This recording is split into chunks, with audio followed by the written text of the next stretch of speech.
Si al dormir sus vías respiratorias se encuentran obstruidas, esto puede provocar los famosos ronquidos, que la estadística es bastante alta de la gente que los presenta.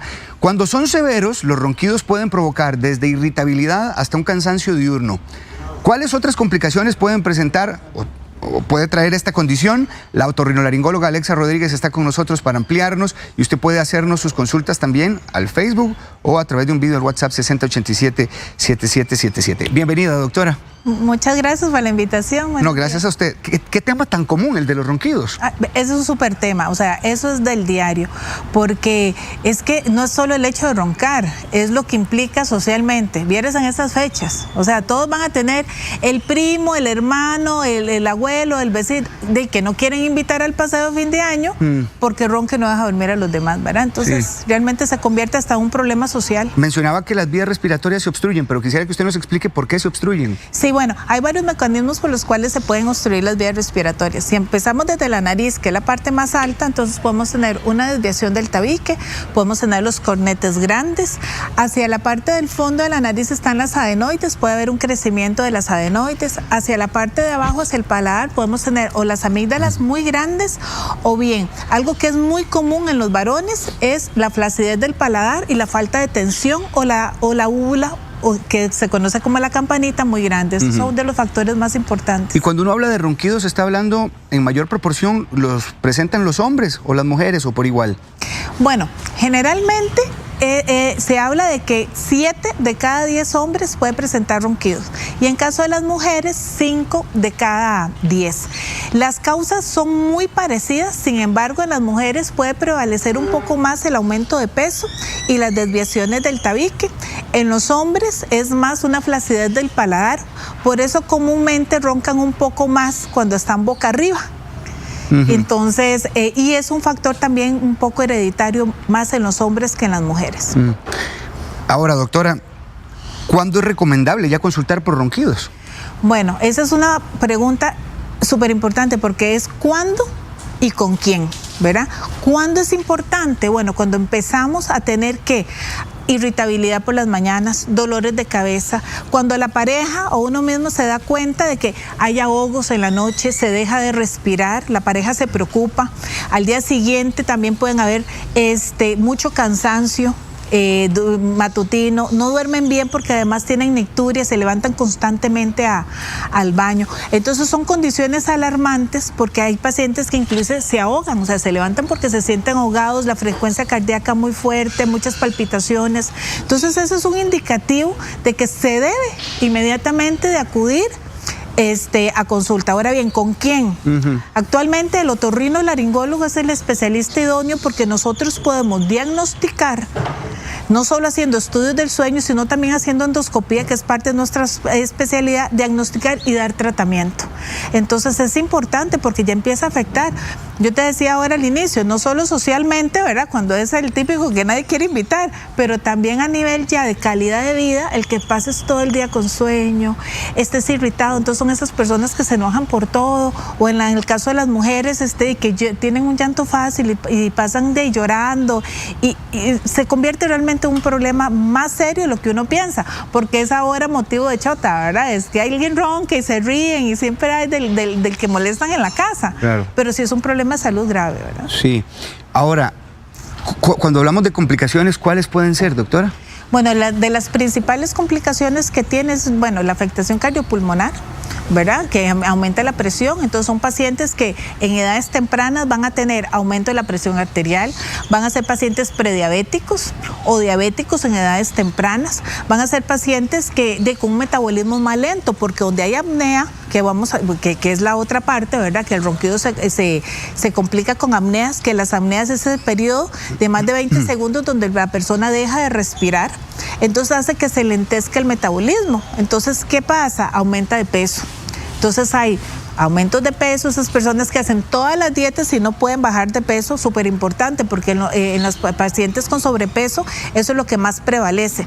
Entonces, prediabéticos, hipertensos, alteraciones cardíacas, acompañan también con migrañas. En pacientes, dependiendo del tipo de respiración que tienen, puede inclusive inducir a fallos cardíacos. Entonces es muy importante tomarlo como un tema muy serio cuando está acompañado de apnea. Ahora, ¿Quiere decir que un ronquido podría estar avisándonos de otros padecimientos más serios? Sí, por lo general él empieza y cuando ya se acompaña de apnea nos está diciendo que hay algo más que está pasando y por eso debe de investigarse. ¿Y cómo se diagnostica la apnea? La apnea, bueno, básico. La única forma que hay para saber realmente cuánto ronca un paciente, si está haciendo periodos de apnea, porque ahora te digo algo, hay dos tipos de apnea, la que es obstructiva y la que es de origen central. La de origen central es cuando el cerebro deja mandar las pulsaciones y deja de funcionar ciertos músculos de la parte respiratoria, entonces el paciente deja de respirar. Para eso hay un aparatito, que esto es lo que nosotros usamos, que es el apnea test. Es un estudio portátil del sueño que el paciente se lo lleva para su casa, se lo coloca antes de dormir, va aquí sobre el pecho, es algo muy sencillo realmente, se lo coloca sobre el pecho, lleva aquí un sensor del dedito donde se coloca y lleva algo que nosotros conocemos como unas puntas nasales, que es para registrar, que son estas, que es para registrar la respiración. Duerme el paciente 24 horas con este dispositivo que realmente no molesta y nos va a registrar, vea, las apneas, si son centrales o son obstructivas, los ronquidos, cuántos ronquidos tuvo, cuánto fue el periodo en el que él durmió. Y ahora bien, si hace periodos de hipoapneas, ¿qué son hipoapneas? Donde baja la respiración tanto, pero no entra en apnea completamente. ¿Y cuántos de estas apneas aumentan la frecuencia cardíaca? Yo tengo pacientes que hacen apneas y la frecuencia les llega a 210, 220. ¿Cómo una pulsación cardíaca va a llegar a 220 si usted se supone que está durmiendo? Claro. O sea, el corazón está aquí tratando de bombear sangre. ¿Por qué trata de bombear sangre? Porque la sangre es la que lleva la molécula de oxígeno. Y donde el cerebro ve que no hay oxígeno porque está entrando en apnea, le dice al corazón, oiga, aquí no hay oxígeno y necesito más sangre. Entonces empieza a palpitar. Y eso hace también que baje la concentración de oxígeno. Entonces este dispositivo también mide cuánto porcentaje de oxígeno hay en sangre. Y nos hace también la medición de que si hay de este tipo de respiraciones de Cheyne-Stokes, que son unas respiraciones especiales que hay y que son las que afectan directamente en procesos cardiovasculares. Entonces realmente es lo que nosotros llamamos como médicos medicina basada en evidencia. O sea, tenemos que poner en evidencia cuánto hay, dónde está el problema para poderle dar también un buen tratamiento. Generalmente si hay ronquido, ¿hay apnea? No generalmente. Porque no, muchos pacientes, o sea, más del 75% hasta el 80% de la población pueden tener un ronquido ligero. Pero muchos, o sea, todos los pacientes que tienen apnea roncan, pero no todos los que roncan tienen apnea. Pero como no sabemos quiénes sí, quiénes no, porque hay ronquidos que son realmente muy fuertes o muy severos, entonces es importante para eso hacer el estudio, para poder evidenciar. ¿De qué manera afecta el sueño de un adulto la apnea, doctora? Bueno, imagínese que cuando el paciente ya deja, esos periodos son muy grandes en los que deja de respirar, entonces son pacientes que van a tener, primero, fatiga crónica. Entonces, ¿qué pasa también? Que hay pérdida de líbido. Hay irritabilidad, entonces pérdida de líbido e irritabilidad, va a haber problemas en la pareja. Lo otro es que se despiertan constantemente al baño, entonces no duermen, entonces tras de eso tienen un sueño que no es reparador, más cansados. Al estar tan somnolientos en trabajos donde se necesita, manejan maquinaria pesada, son transportistas, además realmente los pone en peligro, ¿verdad? Entonces es una entidad que hay que verla toda como un complejo, porque era lo que te decía, además en un adulto que no duerme bien, ¿cómo impacta en la parte del metabolismo? Es el típico paciente gordito que no me puede bajar de peso y que ya hizo todo y que realmente uno le dice, vea, es que yo hago bien la alimentación y no bajo, pero es que no van a poder bajar si el metabolismo está lento y si no se está oxigenando adecuadamente. ¿Cómo se absorben los nutrientes? Sí, en el caso de un niño, doctora, ¿podría presentar apnea? Sí, y presentan apnea con más frecuencia de lo que uno piensa. Las causas en niños sí son un poco más diferentes. En ellos son un poco, digamos, los cornetes tienen mucho que ver. Las adenoides, súper importante en niños. Es el típico niño que uno ve durmiendo con la boquita abierta y babeando, que tienen ojeras, un doble pliegue, que se ve como cansadito, congestionado por cuando le crecen las adenoides o cuando tienen las amígdalas muy grandes. En ellos el impacto es todavía más severo en el sentido de que en ellos les afecta directamente sobre el crecimiento. Entonces a un niño no lo podemos tener 2 años, estar durmiendo mal o estar respirando mal, porque se va a alterar todo lo que es el crecimiento craneofacial. Entonces va a ser ese niño que no se parece casi a nadie en la familia, porque le alteró a la parte de los dientes, del tercio inferior, porque es el mecanismo por donde está respirando, va a ser la boca, ¿verdad? Bueno, y el tema hoy es ronquidos peligrosos, pero pareciera que van muy unidos, tanto hablar de ronquidos como hablar de apnea, doctora. ¿Cómo hacen el abordaje ustedes? ¿Por dónde comienzan? Lo primero, para poder hacer el abordaje, es tener el diagnóstico. El diagnóstico se hace, el primero se hace por el estudio del sueño, el que se lleva para la casa, y el segundo es un DISC. El DISC es un estudio que se hace bajo sedación, donde nosotros le hacemos la endoscopía y vemos cómo está roncando, vemos dónde es que está, por decirle algo, el colapso, o dónde es que se está formando realmente la parte del ronquido, o cuáles son los músculos que están colapsando. Una vez que tengamos el diagnóstico de si está roncando, si está haciendo apneas y dónde, valoramos si se puede o no operar, si es un tratamiento quirúrgico que se puede hacer, o bien es un tratamiento médico con el uso del CPAP. ¿Cuánto tiempo se utiliza el CPAP? Bueno, vea, el CPAP es una mascarilla que a veces no les gusta mucho, ¿verdad? Que es esta que está aquí, que nosotros la colocamos sobre la carita. Viene con una manguerita y nos ayuda, ¿qué? Lo que da es presión positiva. ¿Cuánto? Dependiendo de la edad. Yo ahorita tengo pacientes jóvenes que tienen un sobrepeso importante, estamos hablando de un índice de masa corporal de 34, 35, ¿verdad? Entonces, como están jóvenes, esto es muy fácil, porque yo les puedo decir, bueno, lo voy a usar por 3 años. En 3 años va a poder, donde se oxigene bien y empiece a trabajar bien los tejidos, entonces, ¿qué va a hacer? Va a empezar a bajar de peso más rápido, va a tener ganas de levantarse el día siguiente a hacer ejercicio, ya no va a estar cansado. Entonces, lo usamos durante 3 años, ¿para qué? Para que pueda tener la condición física necesaria. Si a partir de ahí, volvemos a repetir esto, se siguen presentando apneas, que es muy raro, entonces ya podemos optar por una cirugía, porque ya va a estar preparado. En adultos mayores sí es más complicado, y adultos mayores que tal vez algún tipo de cirugía se les puede ofrecer, pero por edad y por riesgos que ya pueden tener, el CPAP sí llega para quedarse, y hay que ser honestos en eso.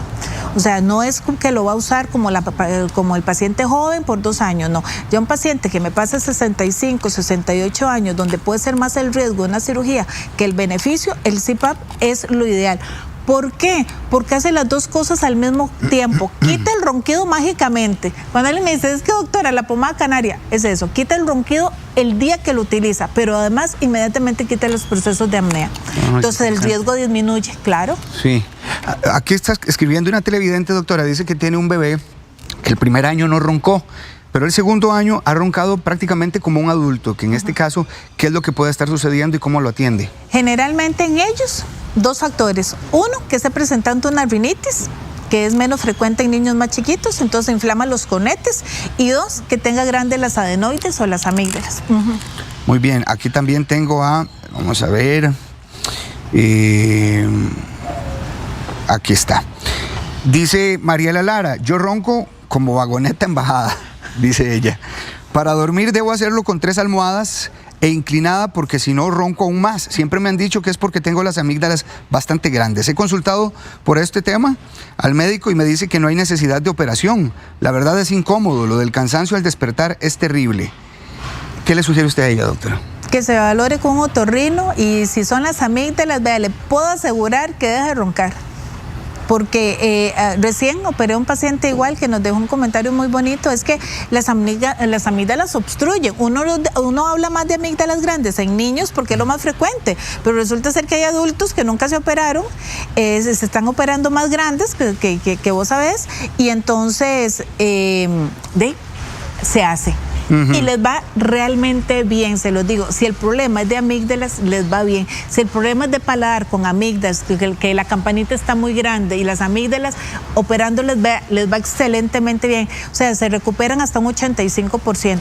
Uno nunca dice que una cirugía quita 100% el ronquido, porque siempre va a haber algún factor, ¿verdad? Alguito que uno pueda, se pueda provocar un ronquido ligero, pero ya la vida es otra. Don Ricardo Sáenz dice, mi esposa ronca, sopla y tiene un silbido.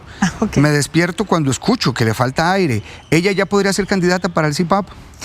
Sí, primero es candidata para hacerse el estudio del sueño. Vamos a ver cuántas apneas tiene, cuántos ronquidos tiene, qué edad tiene, para ver si el CPAP es una buena alternativa, o bien puede haber una alternativa quirúrgica si quieren. Si no, podría ser el CPAP. Hay que recordar que el CPAP es como... Este dispositivo, esto es como la pastilla de la presión. Tiene que ser recetado. No es eso como que lo compré ahí, por ahí, y entonces vengo y me lo pongo, porque lo que hace es que produce presión positiva. Entonces puede entrar mucho aire y el pulmón se puede colapsar. Entonces tiene que estar bien calibrado de acuerdo a los estudios. Entonces es un dispositivo médico.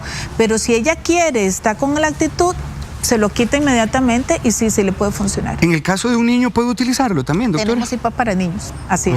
Sí, sobre todo a mí me gusta cuando son niños que están muy obstruidos, con unas amígdalas muy grandes, unas adenoides muy grandes. Yo sí se los coloco por lo menos 1 o 2 meses antes de la cirugía, y se lo coloco después de la cirugía, porque a la hora de liberar la vía aérea y dejar un espacio grande, el aire tiende a entrar con mucho volumen, y ya está descrito que puede haber un pulmón a tensión después de una cirugía porque entró mucho aire. Entonces lo vamos haciendo como intercalado para que el niño, o bien prepararlo para una cirugía. Hay personas que no se pueden operar inmediatamente y dicen, bueno, de aquí a 1 año, pero entonces que no me le frene el crecimiento, que no me le frene lo que son los cambios óseos, faciales que va a tener el niño. Entonces es una forma de prepararlo. Yo creo que el mensaje también, doctora, es no se acostumbre a roncar. No lo normalicen. No lo normalicen. Claro, porque si no, no lo van a invitar este fin de año. Sí. De vacaciones, entonces... Bueno, y la buena noticia de que existen tratamientos efectivos. Sí, claro, o sea, sí los hay. O sea, uno no tiene por qué vivir con esto, no lo tiene que normalizar, por favor, no. O sea, no hagan burla de algo que realmente es un problema de salud que está escondida debajo de un ronquido, ¿verdad? Es la doctora Alexa Rodríguez, ella es otorrinolaringóloga. Si usted necesita comunicarse con ella, puede hacerlo al número que le aparece en pantalla, que yo no tengo aquí, por cierto, 87, usted me ayuda, doctora, 8723-7339. Ok, 8723-7339, con la doctora Alexa Rodríguez, ahí lo tienen en pantalla.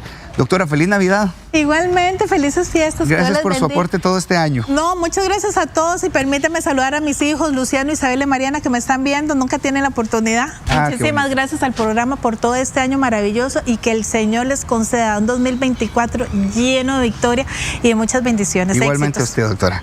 Muchas gracias. Les invitamos a suscribirse a nuestro canal de YouTube para repasar todo el contenido disponible.